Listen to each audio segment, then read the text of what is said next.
งัวลอยน้ำพี่น้องเบิ่งเอานี่มันคือเก่งแท้งัวนี่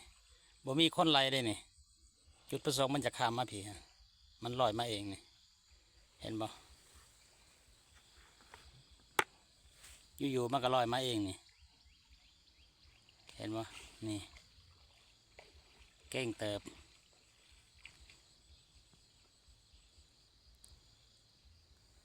ตัวแม่มันข้ามมาก่อนตัวแม่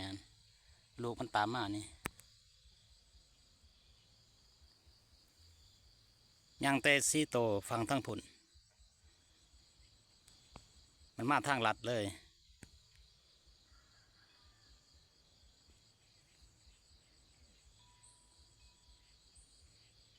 เอาข้ามมาตัวสี่ตัวข้ามมารถกำลังสิถ่ายคลิปนี่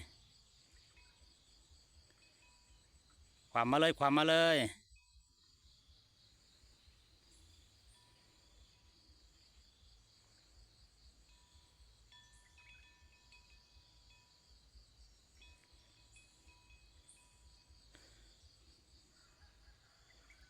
คอยออกมาหดพักในสวนแล้วก็เลยเห็นงัว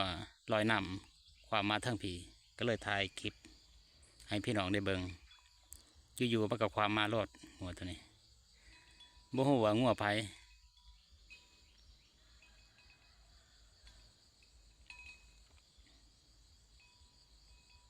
บางก็เลยเด้อบางก็เลยเด้อมารีวิวแต่เสาร์วันนี้จุดประสงค์ก็คือออกมาเอาคุแล้วก็เก็บผักบงไปนำออกมาเอาคุอยู่สวนแล้วก็ไปเอาคุอยู่หน้าแน่เพราะว่ามื้อนี้จุดประสงค์ก็คือสิเทขาน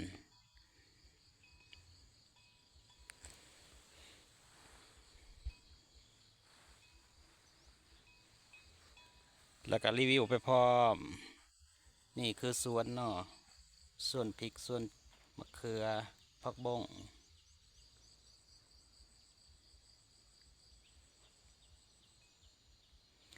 โอ้งัวนี่ก็เก่งเติบเลยเนาะน้ำลึกมาลึกกับความมาโลดลอยมา2 เมลูยังได้สมซีโตฟังทั้งผุนยังประทัดความมา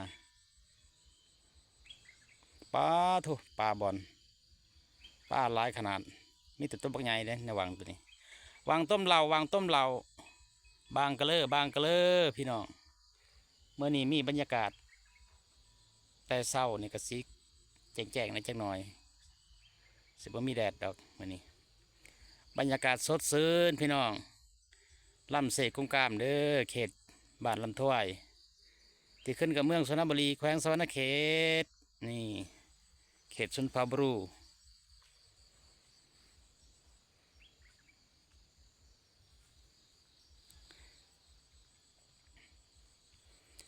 ให้พี่น้องได้ชมแบบธรรมศาสตร์ตามแม่น้ำลำเสทุกคนไผเคยมาใส่หมองในวังต้มเหล่านี่อย่าลืมคอมเมนต์มาในเด้อ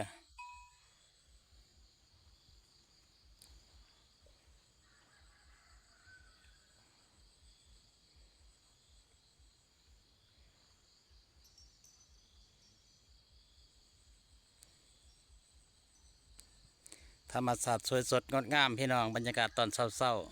ๆประมาณนี้พี่น้อง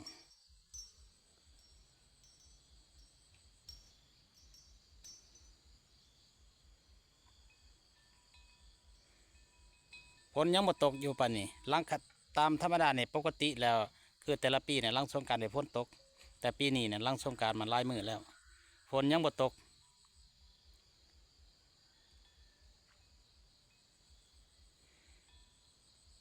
เขตลำถ้วยยังแห้งแล้งเด้อพี่น้อง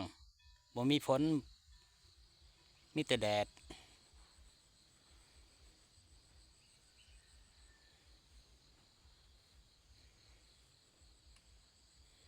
แดดเสมอฮ้อนหลายปีนี้เอาขอบอกขอบใจFCทุกคนเลยเด้อบ่ว่าภายในหรือต่างประเทศ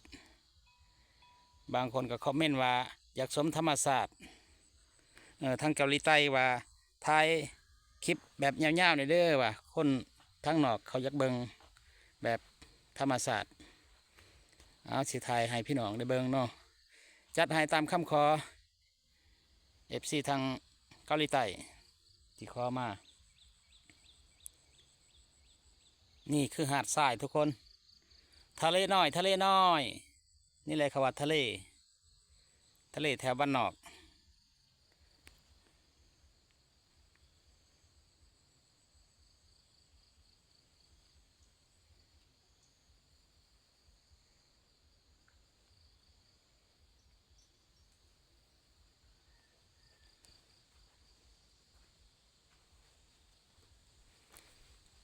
เรื่องบ่ได้ก็คือไอ้คำสายพรหมลวงศรีอยู่นครหลวง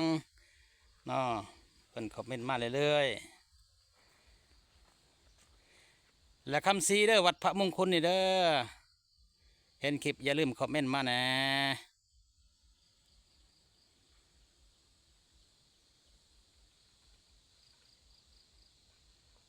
เอาสำหรับคลิปนี้ก็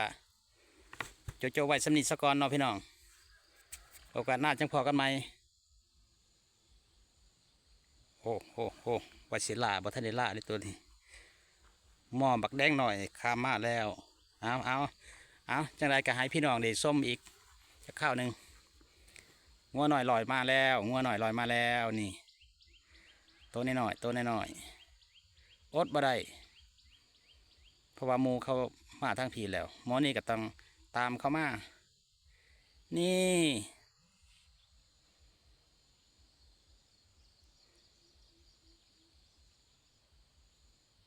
เห็นบ่พี่น้องเห็นบ่นี่งัวลอยน้ำจะมันเก่งเติบน้องงัวนี่ก็ได้น้ำบักเลือกความมารอดบริยานงัวลอยน้ำพี่น้องงัวลอยน้ำมันขามมาทางบางกะเลอบางกะเลอพี่น้องนี่เห็นบ่โอ้บักคำหน่อยเอาขึ้นมาโอ้ยเมื่อยร้ายเลยบัดนี้ขึ้นมาหำมาโอ้เมื่อยหลายเกือบสิบหลอดแล้วมอนี่ก็ได้พูดนะพูดหน้าเพลินโอ้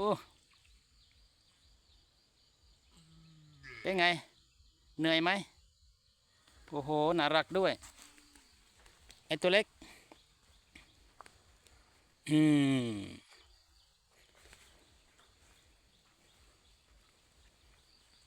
นี่พี่น้องงัวหน่อยลอยน้ำพี่น้องงัวหน่อยลอยน้ำเห็นบ่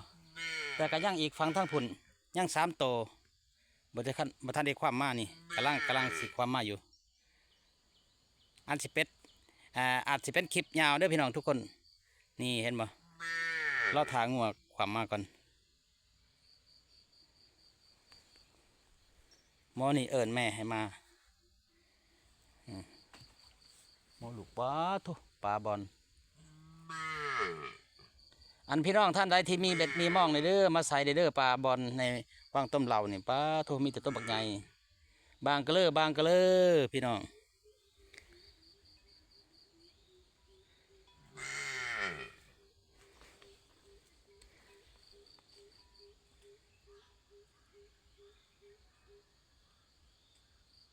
ขอบอกขอบใจ FC ทุกคนเด้อขออำลาพระจากไปก่อนโอกาสหน้าจังพอกันใหม่สบายดีสวัสดีครับ